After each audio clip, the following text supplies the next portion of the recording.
जितना कीचड़ फैलाओगे कमल खिलेगा।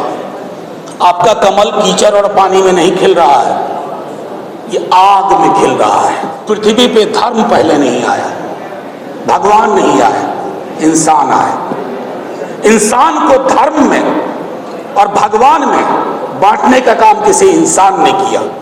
एक छोटी सी कहानी से शुरू करता हूं, बहुत दो चार मोटा मोटी चीजें बोल करके। एक राजा था, उसे आग लगाने का बड़ा शौक। उसे हरियाली अच्छी नहीं लगती थी, वो आग लगाता था।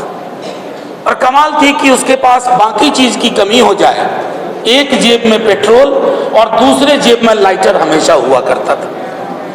तो लोग उससे प्रयोग करवाते थे, देखो यहां आज तक कभी आग नहीं लगी है। तो राजा कहता था मुझे 15 दिन का वक्त दो, मैं यहां आग लगा के दिखा दूंगा। राजा के दरबारियों को भी लगा कि राजा को आग लगवाना बड़ा पसंद है। तो दरबारी लोग भी आग लगाने और लगवाने लगे। उनके पास भी पेट्रोल और लाइटर पहुंचने लगा। अंग्रेजी में एक शब्द है पायरोमैनिएक, वैसा व्यक्ति जिसको आग लगाने का शौक हो। हमारी पूरी राजनीति इस पायरोमैनिएक नाम के जंतुओं के हाथ में आ गई है, जिन्हें शांति पसंद नहीं है, अमन पसंद नहीं है, जो विदेश जाकर के कहेंगे वसुधैव कुटुंबकम, लेकिन देश की धरती पर अपने कुटुंबों के बीच में आग लगाएंगे। कोई कहते थे जितना कीचड़ फैलाओगे कमल खिलेगा। आपका कमल कीचड़ और पानी में नहीं खिल रहा है, ये आग में खिल रहा है। आप आग लगाते हो और वोट की फसल काटते हो। मणिपुर की आग को देख के आया हूं, गुजरात की आग देखी है, अभी नूह मेवात में वो आग दिख रहा है।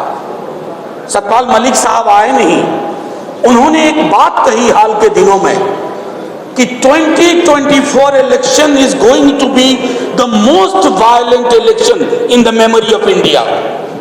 आप सब तैयार रहिए, ये वायलेंस फ्री इंडिया हम सब चाहते हैं, लेकिन तैयार रहिए, बहुत हिंसा होने वाली है। कहीं जाति के नाम पे होगी, कहीं दलित मारा जाएगा, और मुसलमान तो मारा जा ही रहा है। आपकी कोशिश सिर्फ चुनाव जीतना नहीं होना चाहिए। अब क्या करेंगे, एक पार्टी है, उस पर थोड़ा भरोसा होता है, वो भी वैसे दिखने लगती है। जब तक हमारी राजनीति में इन बाबाओं का प्रेजेंस होगा, सुबह शाम ये बहस हुआ करेगी, तब तक आप वायलेंस फ्री समाज बनाने की कल्पना ना करें। उसको व्यूअरशिप कौन देता है? हमारे आप जैसे ही लोग, हम नहीं, आप नहीं, लेकिन हमारे जैसे लोग, हमारे भाई, हमारे कुटुंब, हमारे दोस्त उसको वैल्यू देते हैं। नतीजे में क्या हासिल हो रहा है? देखिए, हिंसा जो होती है उसके पहले एक भाषाई हिंसा होती है। जुबान देख लीजिए लोगों की, किस तरह की जुबान से बात होती है।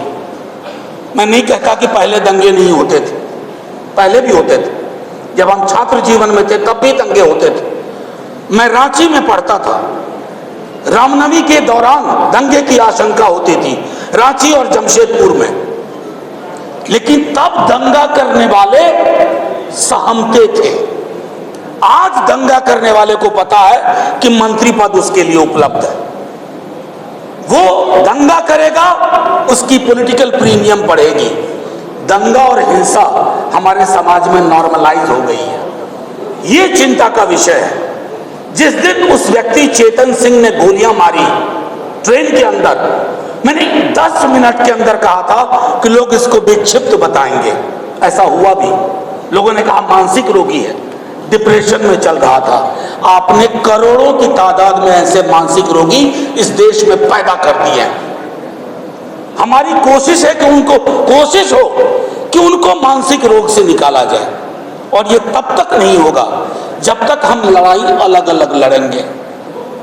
कि दलित की लड़ाई अलग, मुसलमानों की लड़ाई अलग, किसानों की लड़ाई अलग, मजदूरों की लड़ाई अलग, स्टूडेंट्स की लड़ाई अलग, शिक्षकों की लड़ाई अलग। ये तो टापू में तनहा तनहा लड़िएगा तो आग लगाने वाले राजा को और आसानी हो जाती है। उसे पता है एक को संभाल लो अभी, बाकी संभाल जाएंगे। देखते देखते एक देश की इतनी बड़ी आबादी को इनविजिबलाइज कर दिया गया, अदृश्य कर दिया गया। पॉलिटिकल पार्टीज भी चुप रहना शुरू कर दी, करे यार ये तो ठीक नहीं है, इस पर ज्यादा मत बोलो, वो वोटर नाराज हो जाएंगे। पॉलिटिकल पार्टीज का काम ये भी होता है कि आप एडुकेट करिए, अपने लोगों को बताइए। असल में दिक्कत हुई है बीते दिनों में, ये जो ब्रांड मेकर्स और आ गए हैं पॉलिटिक्स में, तो उन्होंने कार्यकर्ताओं को खत्म कर दिया। अब किसी भी पॉलिटिकल पार्टी को नॉर्मली कार्यकर्ता नहीं चाहिए।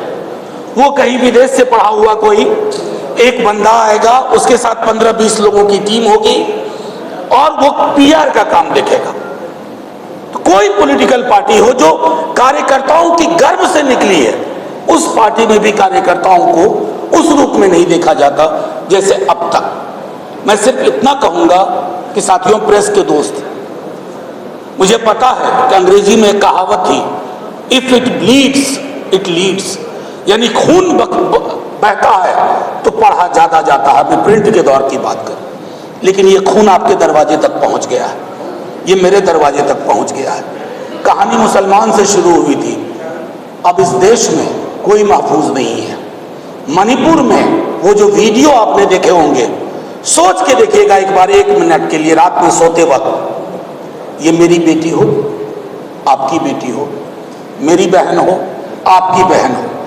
हिंसा के लिए जब तक आप पराया दृष्टिकोण अपनाएंगे, हम पराया दृष्टिकोण अपनाएंगे कि ये मणिपुर में हो रहा है, ये मेवात में हो रहा है, ये फलाना 1000 साल तक हम पर रूल किए, इसलिए अगर हम बदला ले रहे हैं तो ये सही है। अभी पीछे दिनों बड़े बड़े लोगों को न जाने क्या होता जा रहा है। भाई ने कहा ही, बहन ने बोला संविधान। अब कोई आप सोचते होंगे कि पीएम ने अपने को डिसोसिएट कर लिया कि मेरा आधिकारिक इनका बयान नहीं है। माफ कीजिएगा, ये बड़े उस्ताद लोग हैं, ये इतने उस्ताद हैं कि ठहरे हुए पानी में कंकड़ मारते हैं और देखते हैं लहर कितनी हुई। आज विवेक देबरॉय ने कहा है, पहले आनंद जी ने कहा था, यकीन मानिए 6 महीने के अंदर 3-4 और लोग बोलेंगे कि अब ये संविधान पुराना हो गया है। जैसे हम नया फर्नीचर खरीदते हैं नए घर के लिए, तो ये जो नया भारत है उसके लिए नया फर्नीचर यानी नया संविधान। उस संविधान नया वाले से होगा क्या?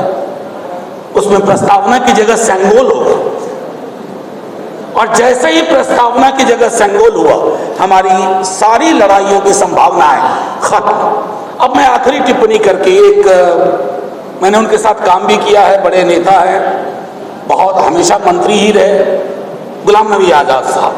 अब उन्होंने कहा कि सारे मुसलमान हैं कश्मीर में या फलाना जगह, वो सब हिंदू। ये इतिहास में जाकर के गड्ढा खोदने का जो काम शुरू हुआ है, एक तरफ तो आप चंद्रमा जा रहे हो, मंगलयान जा रहे हो, और जैसा आपने कहा कि सीवर की डेथ की चिंता नहीं है, लेकिन हाँ मस्जिद मस्जिद घूम करके गड्ढा खोद रहे हो कि कहीं कुछ मिले, ताकि देश की राजनीति, आपकी श्रद्धा इस बात में नहीं है कि वहां शिव निकले या फलाना निकले, आपकी आस्था इस बात में है कि एक और मसला मिले हाथ में, एक और मसाला मिले, ताकि 10 बरस के लिए और आग लगाएं। पेट्रोल और लाइटर है ही। तो मैंने सिर्फ इतना आग्रह किया, और हम उस धारा के लोग हैं, पृथ्वी पे धर्म पहले नहीं आया, भगवान नहीं आए, इंसान आए। इंसान को धर्म में और भगवान में बांटने का काम किसी इंसान ने किया। इसलिए ये कहानी शुरू करोगे, हम ये भी पूछ लेंगे कि इस देश के तमाम बौद्ध स्तूप कहाँ गायब हो गए, कौन खा गया उनको, जमीन निगल गई या आसमान खा गया। तो इतिहास में उल्टे पांव की यात्रा से कुछ हासिल नहीं होगा सिवाय हिंसा के, और इस हिंसा का समाधान, माफ कीजिएगा नवेद साहब, 24 के चुनाव के नतीजों में नहीं है। चुनाव अंगगणित होता है, अंगगणित से आप जीत जाते हैं, लेकिन काम करने की जरूरत है मनोविज्ञान पे। जहां हम नहीं कर पा रहे। जितने भी कम्युनल आउटफिट्स हैं उनके पास कितने तरह के सिंबल हैं। हम तमाम सेक्युलर लोग, बहुजन समाज की राजनीति करने वाले लोग, हमारे पास सिंबल्स नहीं है। हम अपनी राजनीति करना जानते ही नहीं और ना सीखना चाहते हैं। पीआर एजेंट्स के हाथ में अपनी राजनीतिक किस्मत हमने दे दी। जब तक उनके हाथ से वो किस्मत की चाबी नहीं लेंगे, हिंसा मुक्त समाज नहीं होगा। जय हिंद, जय भीम, जय भारत।